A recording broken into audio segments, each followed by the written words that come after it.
E aí, pessoal, tudo bem? Boa noite. Obrigado aí por ficarem até quase 9 horas, né? Quando deve acabar a apresentação. Fico muito feliz em estar participando do evento, claro. Sei que tem muita gente que está interessada no sorteio também, né? Mas não se preocupem, eu vou fazer uma apresentação, vou tentar fazer uma apresentação leve, tranquila, para que vocês possam curtir, aprender um pouquinho. E ao final aqui eu vou fazer o sorteio do nosso brinde. Para quem se inscreveu ali vai poder, de repente, levar agora para casa já esse brinquedo. Bom, eu vou fazer uma apresentação focada basicamente no que a gente está vendo como risco digital, quais são os próximos passos relacionados ao risco digital. Mas para poder fazer essa apresentação, eu gosto sempre de fazer um histórico e buscar um pouco do passado, porque eu estou vendo que tem muita gente jovem aí, e quem é muito jovem não pegou todas as fases da segurança, né, da informação, enfim, do risco cibernético. Então, eu vou contar um pouquinho e aí vocês vão ficar por dentro do passado, porque a única forma de se proteger contra aquilo que vai acontecer é estudando o passado, tá? Então, vamos falar um pouquinho retrospectiva lá. Anos 90, né? Talvez muitos de vocês não tenham nascido ainda, não tivessem nascido nos anos 90. As empresas ainda tinham os computadores desconectados da internet, e nessa época as empresas temiam muito o vírus de computador. Foi uma década em que as empresas realmente se preocupavam muito com infecções de computador, etc. É bem interessante, talvez, para quem não viveu essa época, né? Mas era tão diferente o mundo que a gente vivia, e as pessoas conheciam tão pouco de computação, que eu lembro de ouvir pessoas falando assim que tinham medo de chegar perto de um computador infectado e pegar alguma doença, né? Ou de fechar a janela no inverno para o computador não pegar um vírus. Então, são coisas até parecem brincadeira, mas são reais também. E tem uma história também que eu acho que poucos aqui devem ter presenciado. No Jornal Nacional, nos anos 90, o apresentador ele falava: hoje é o dia do vírus sexta-feira 13, ou do vírus Madonna, não liguem os seus computadores. E todo mundo morria de medo, tá? Que bom se tivesse continuado assim, né? Porque o mundo evoluiu e hoje o perímetro do ataque aumentou bastante. Então nós vamos aí para os anos 2000 e a internet começou a escalar numa velocidade muito grande, as empresas começaram a entrar no mundo digital, e nessa entrada muitas empresas fizeram isso de uma forma totalmente sem preparo, e isso acabou gerando uma série de exposições. E também, ano 2000, faz quase 20 anos, vamos colocar assim, era muito fácil de invadir um sistema. As vulnerabilidades eram as mais triviais, geralmente associadas a servidor de web. Então, eu conseguia remoto acessar e foi muito fácil por muito tempo. E as empresas se preocuparam muito em proteger os seus sistemas.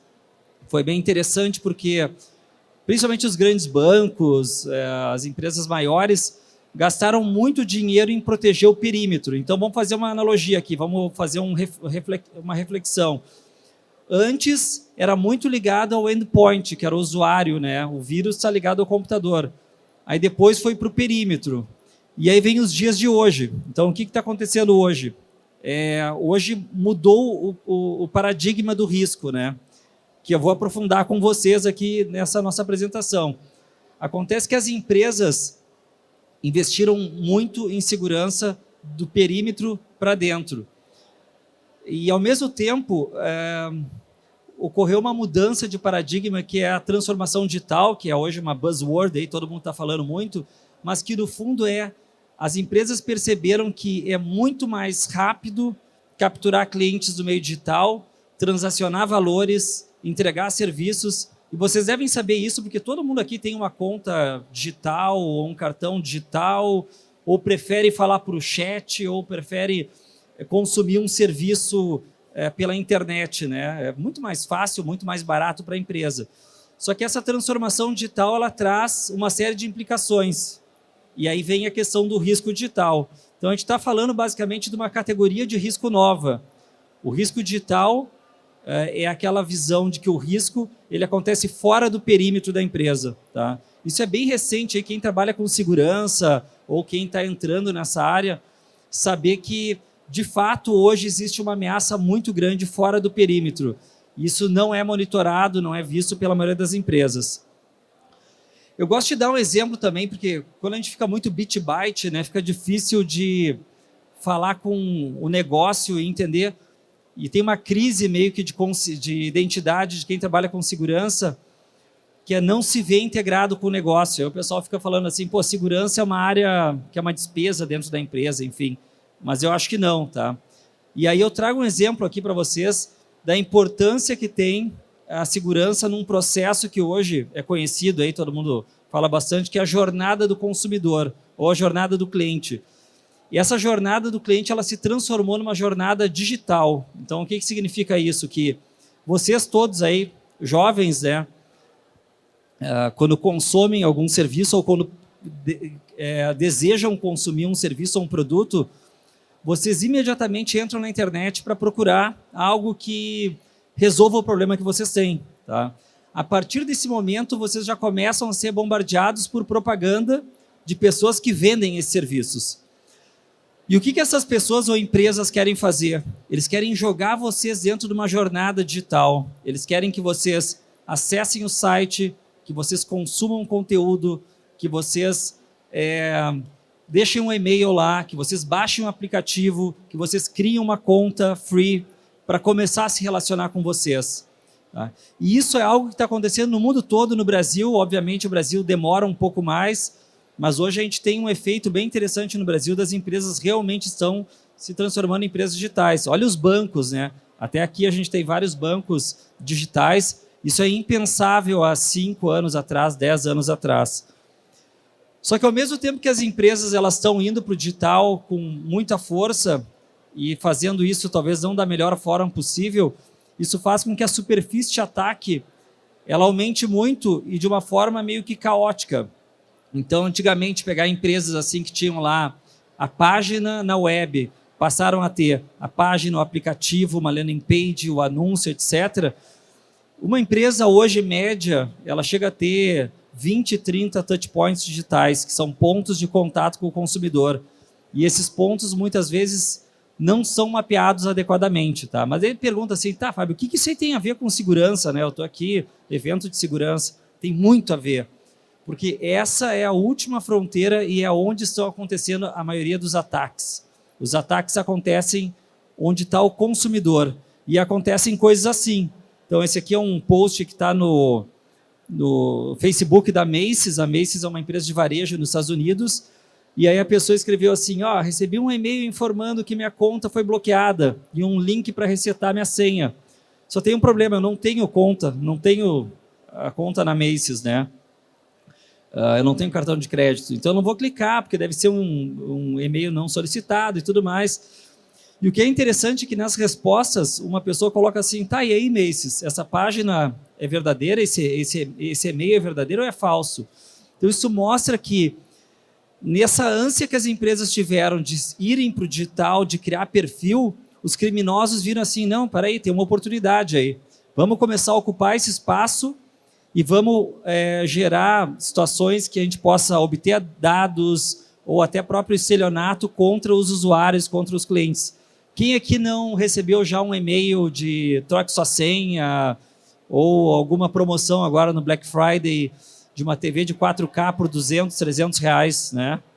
Isso é impossível, né? Um preço desses. É óbvio que tem um estelionato por trás. E aí eu costumo fazer uma analogia, e aí para finalizar a gente entrar nas ameaças digitais, que é a visão assim, as empresas se protegeram, então eu gosto de trabalhar muito com a analogia daquele castelo feudal antigo que eles têm os muros altos, e diz assim, ninguém entra aqui, e de fato ninguém entra, né? Mas o criminoso ele falou assim, cara, eu não preciso entrar, porque essa turma tem que sair alguma hora, e o consumidor vai precisar interagir com a empresa. Então hoje, hacker que profissional, o cara não está mais querendo invadir sistema, ele está querendo pegar e tomar vantagem no consumidor. Ele quer criar uma página para enganar o consumidor. E é assim que hoje os maiores golpes que geram centenas de milhares de reais de lucro todo mês acabam acontecendo. Para contar um caso para vocês que é interessante de uma empresa dessas e eu não quero dar ideia para ninguém, tá? Por favor. Mas uma empresa dessas de motorista, né? Eu não posso citar o nome aqui, mas eles tinham um modelo que eles pagavam R$200 para cada indicação de motorista. Então, você indicava um motorista, você era motorista, indicava, ganhava R$200. Legal. Aí uma pessoa teve uma ideia e criou uma página falsa de recebimento de indicação de motorista e patrocinou no Google Ads. E todo mundo que ia indicar um motorista escrevia no Google, como indicar um motorista para a empresa tal. E aí vinha o primeiro link. As pessoas clicavam, indicavam por aquele link, e aí o criminoso, que na verdade nem sei se é criminoso, mas é um cara muito esperto, ele indicava, e ele fazia 1.000 indicações por semana. Ele estava ganhando R$200 mil por semana.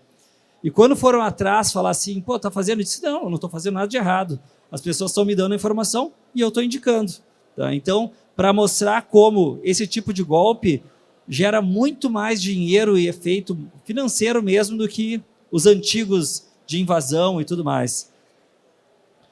E aí, nessa confusão, né, por tanto efeito de domínio falso, página falsa e tudo mais, a jornada do consumidor, que era para ser um negócio smooth, né, que ele entrava na jornada, consumia o conteúdo, etc., como era antigamente, acabou se transformando o cara fica fugindo de bomba. Hoje, se você procura por uma marca conhecida no Google, vai aparecer uma propaganda falsa que vai tentar te mandar para um site falso. Se você entrar no Facebook e procurar por um perfil oficial, você vai ver outros 30 perfis que não são oficiais. Então, assim, está um ambiente realmente caótico e isso é efeito de que as empresas não conseguem monitorar algo que está fora do perímetro. Né? Elas têm muita dificuldade em fazer isso. Bom, então comentando com vocês que os criminosos eles querem tomar vantagem desse ambiente externo, isso criou uma categoria nova chamada risco digital. É bastante novo, esse nome risco digital ele foi cunhado em 2017 por um instituto de pesquisa americano e a definição é de que o risco digital é todo o risco que provém da transformação digital e é um risco que necessariamente ele ocorre fora do perímetro da empresa. Tá? Então, para vocês, eu acho que é interessante avaliar. E aí vamos falar um pouquinho de alguns, eu vou explicar para vocês os que estão acontecendo hoje, que são em grande volume, e depois eu vou mostrar alguns que são bem pitorescos e que a gente, de certa forma, assim, está antecipando, a gente está vendo que tem tecnologia suficiente para gerar esses riscos. Né? Então, o primeiro, que acho que praticamente todo mundo já deve ter recebido um e-mail aí de phishing, né? O phishing é um e-mail que é uma página falsa que geralmente é encaminhada por e-mail ou por SMS. Você clicou ali e o que acontece? Você é encaminhado para um site falso que tenta capturar a sua credencial. O Brasil, não sei se vocês sabem, é um dos países do mundo que tem o maior número de phishings. Então, é um bom ponto aí para vocês tomarem cuidado, não só para banco, mas para empresa de Bitcoin, para comércio, para companhia aérea, o volume é bem grande mesmo.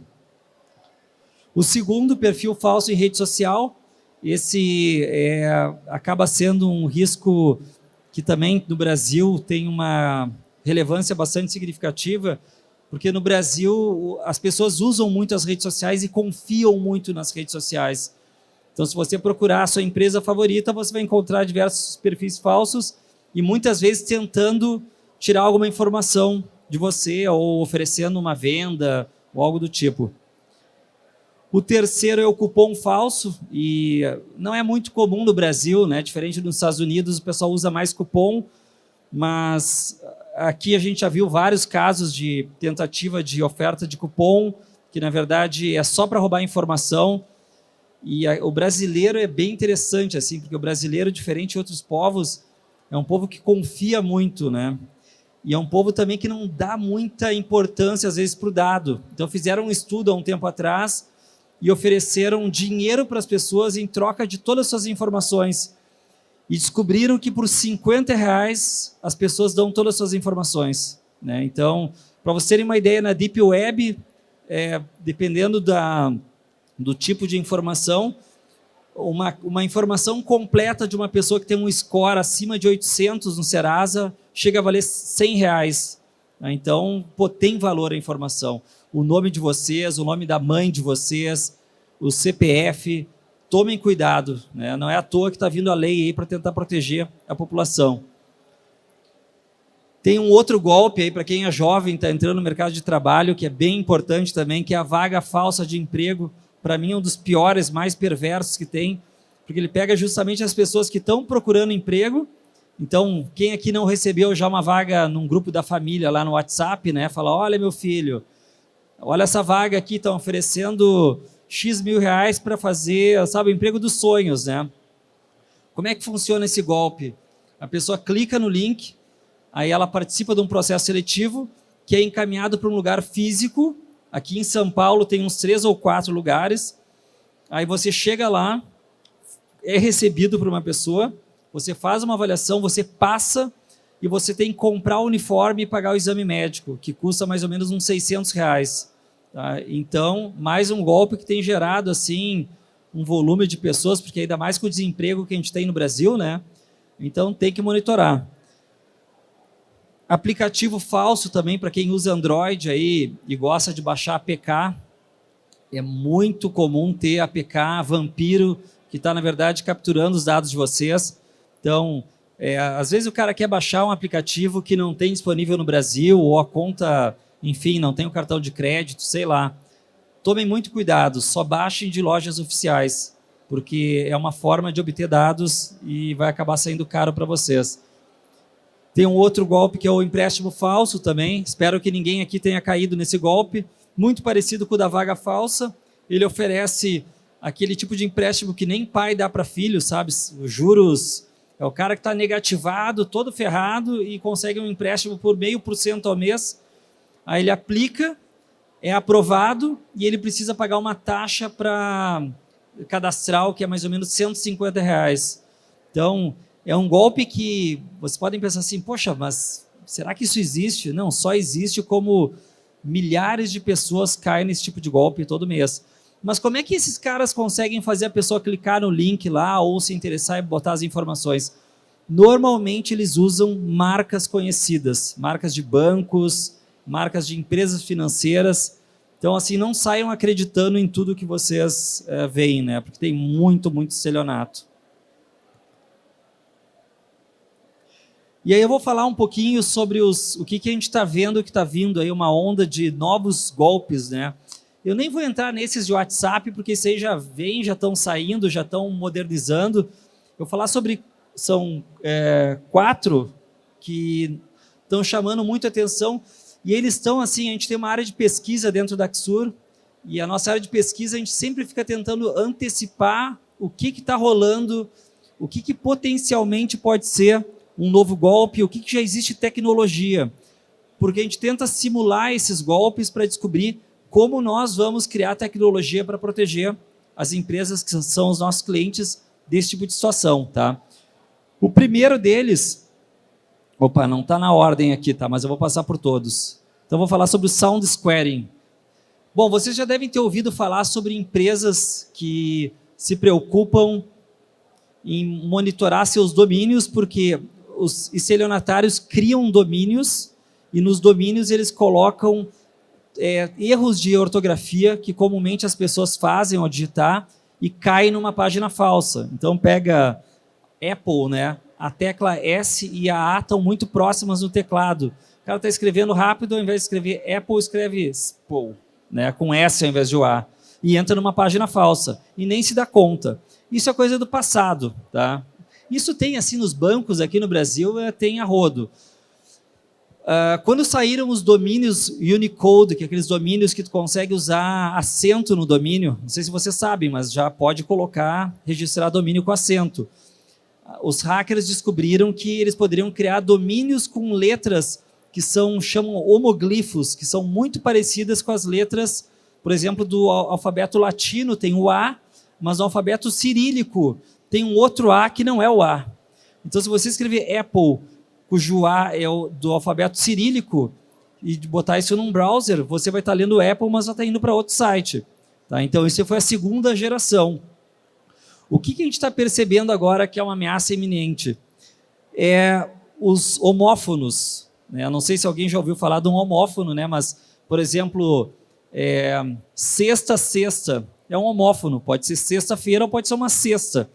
E assim, na língua portuguesa, existem centenas de homófonos.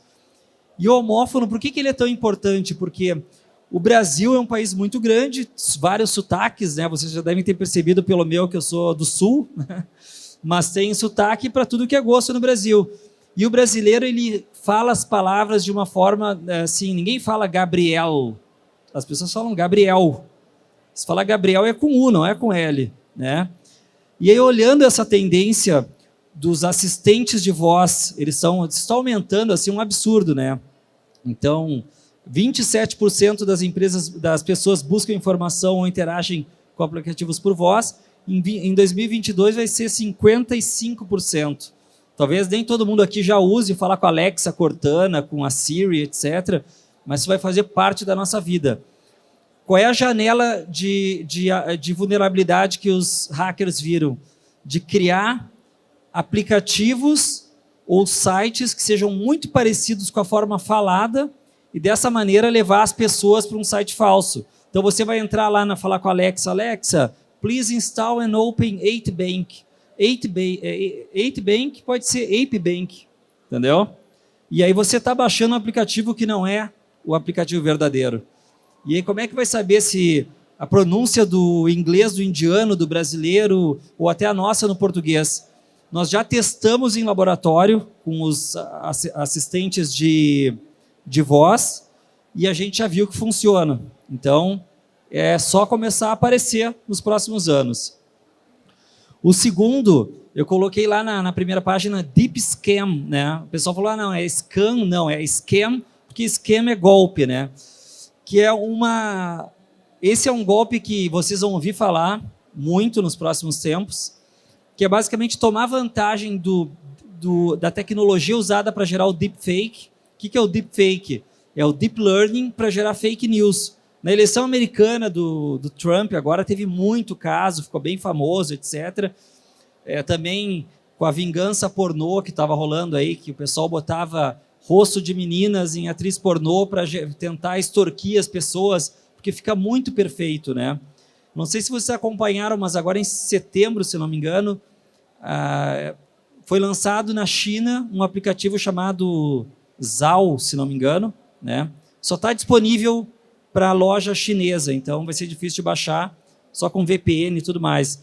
Mas que você consegue em 8 segundos, com 3 imagens de uma pessoa, gerar um vídeo perfeito da pessoa falando o que você quiser. Pode mudar a voz, pode mudar a imagem, tá? O que vai começar a acontecer? Principalmente para esses golpes, que são os golpes que tentam extorquir, sem o conhecimento, executivos ou assessores de executivos se fazendo passar por uma pessoa e pedindo dinheiro. Hoje a gente está vendo no WhatsApp o pessoal fazendo o golpezinho lá, entra no WhatsApp e diz, estou precisando de dinheiro, etc. Tu imagina que isso vai migrar para vídeo. Então é alguém mandando um vídeo, assim, dizendo, mãe, estou aqui, estou com um problema, me manda dinheiro que senão eu vou, sei lá, tem que pagar alguma coisa, etc. Usando fotos das pessoas das redes sociais e gerando esse tipo de ataque. Então, isso é algo muito relevante. E o mais difícil é que, como usa Deep Learning, a gente já conseguiu simular e simulou e funciona mesmo, mas tu cria uma tecnologia para proteger e alguém vai criar uma tecnologia mais sofisticada para conseguir desconstruir a forma de detectar. Então vai ser uma corrida difícil, tá? Tudo que está ligado a Deep Learning e imagem vai ser sempre muito complicado. O terceiro ponto, também super relevante, é com o crescimento dos chatbots. Hoje todo mundo quer interagir com um chatbot. Não sei se vocês sabem, mas o Facebook tem mais de 300 mil chatbots já operando dentro do Facebook. Então, quando conversa com loja, quando conversa com o banco, já está falando via chatbot. E tem uma tendência também que 90% da interação com os bancos em 2022 vai ser via chatbot. O que a gente está começando a perceber? Um interesse muito grande, principalmente na Deep Web, na Dark Web, dos criminosos em entender técnicas de como programar chatbots para poder ter um canal para tentar roubar informações e enganar pessoas que operem 24 horas por dia. Então, é mais ou menos o equivalente a dizer que eles estão querendo escalar a fraude. Não precisa ter mais alguém, né? Porque hoje, se vocês entrarem num golpe, vocês vão ver que está falando lá no WhatsApp, está falando com alguém do outro lado, geralmente um presidiário que está conversando com vocês, normalmente é. O pessoal já está indo para o chatbot. E o que nós estamos fazendo?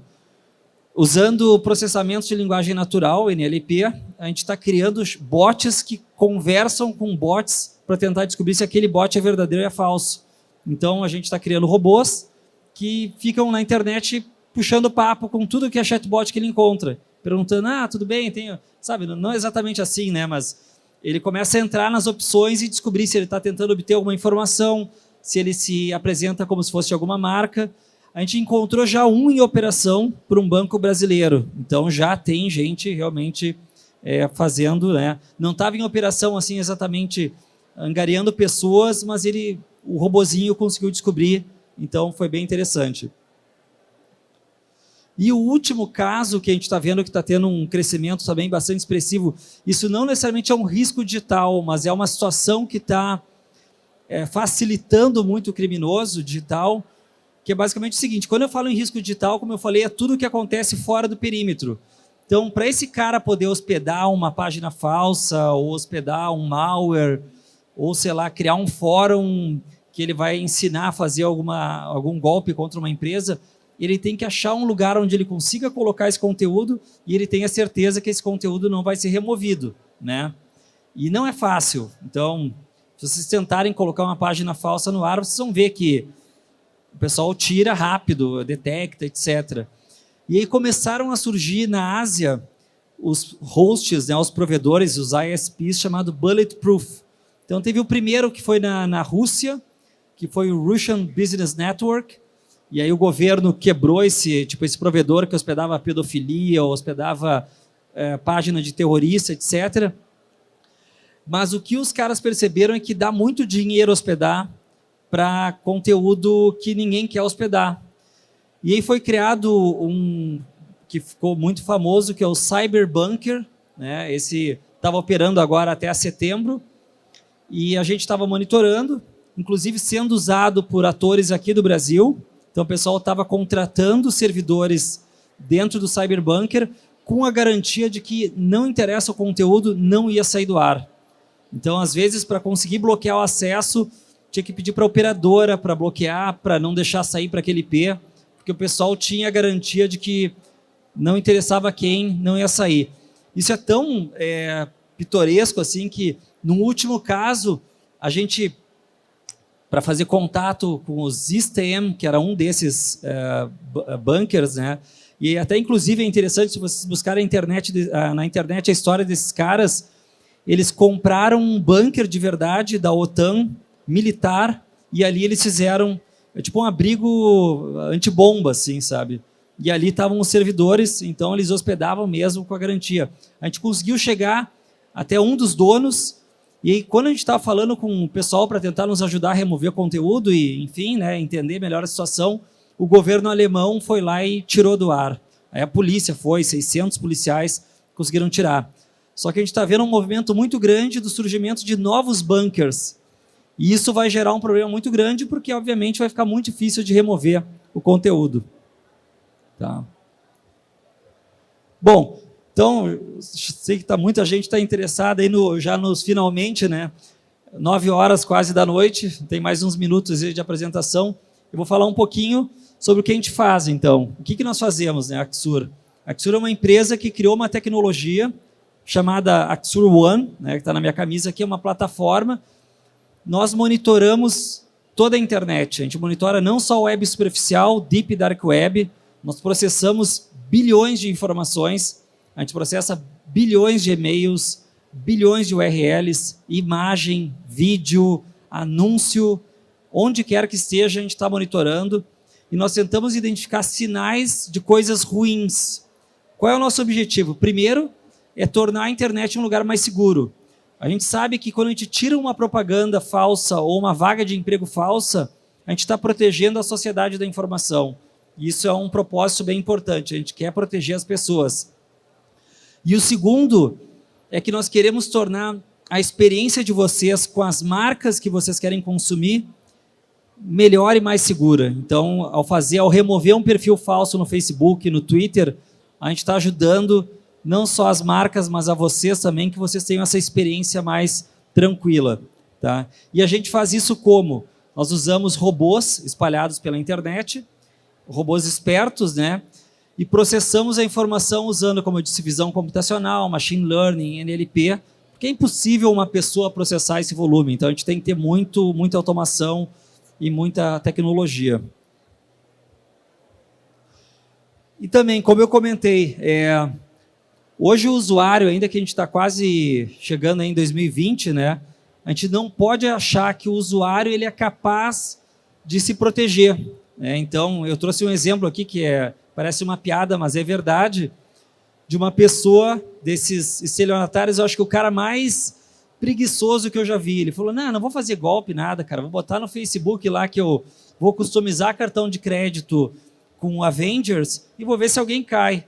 E várias pessoas caíram. Então, ele prometia a customização e as pessoas colocavam os dados todos e aí ele usava o dado para gerar algum tipo de vantagem. Então, não dá para subestimar a inocência do ser humano, né? É uma coisa... Teve um outro golpe agora que a gente viu também que foi bem interessante, que foi focado em crianças. Eu vi que tem algumas crianças aí que ele dizia assim, se você quiser fazer parte da turma da Mônica, tire a foto do cartão de crédito do seu pai e mande para nós, né? E as crianças tiravam a fotinho e mandavam. Então, tem que cuidar, né? Até com criança. O problema só aumenta. Então, esses são os dados. A gente tem um relatório que a gente lança todo trimestre, mas quando tem datas, assim, Dia das Mães, Black Friday, a fraude vai lá para cima, página falsa, perfil falso, cresce muito. E a gente tem um blog que é bem interessante, onde nós colocamos conteúdo, a gente toma cuidado para não ser comercial, é conteúdo de qualidade mesmo, onde a gente está falando o que está acontecendo. A gente é muito focado na nossa geografia aqui em Brasil, América Latina. Então, a gente mostra para vocês quais são as tendências, riscos novos, golpes novos. E se vocês, por alguma razão, receberem algo que seja suspeito, nos manda que a gente avalia, devolve. Tá? Nós nos interessamos muito em ajudar as pessoas, inclusive situações assim que nem envolvem a marca de uma empresa, pode não ser nosso cliente, mas se a gente achar que tem um potencial destrutivo muito grande, a gente vai atuar sem cobrar nada para ajudar as pessoas e para tentar tornar a internet um lugar mais seguro. Nós temos um site que é bem interessante, não sei se alguém aqui já acessou. Alguém aqui já acessou? Levanta a mão. Que nós capturamos credenciais vazadas na internet. Então, nós temos nos nossos robôs, a gente fica monitorando Deep, Dark Web, Web Superficial, e a gente tenta encontrar combinações que são e-mail e senha. Tá? Então, a gente usa um algoritmo lá que pegou um e-mail, vê se tem uma senha ou algo que pode ser uma senha, joga numa base. Hoje, a nossa base tem 9 bilhões de combinações. Se o planeta tem 7,5 bilhões de pessoas, a gente tem mais logins e senhas do que pessoas. Obviamente que tem mais pessoas com e-mails diferentes e tal. O que a gente faz? A gente criou esse site para que vocês possam consultar, vocês podem entrar agora e ver se nós temos alguma senha de vocês. Tá? Para que serve isso? Pode ser uma senha antiga lá do Dropbox que vazou, do Yahoo que vazou, ou até algumas mais recentes agora. A gente colocou uma base com 90 milhões de senhas vazadas do MyHeritage. A gente tem do Estante Virtual que vazou também, acho que 3 ou 4 milhões de senhas, para que vocês vejam se a senha de vocês está lá e nunca mais usem aquela senha, porque aquela senha já é conhecida. Tá? Então, é muito usado isso pelos hackers, eles tentam entrar em sistemas usando senhas que foram vazadas. E é isso, pessoal.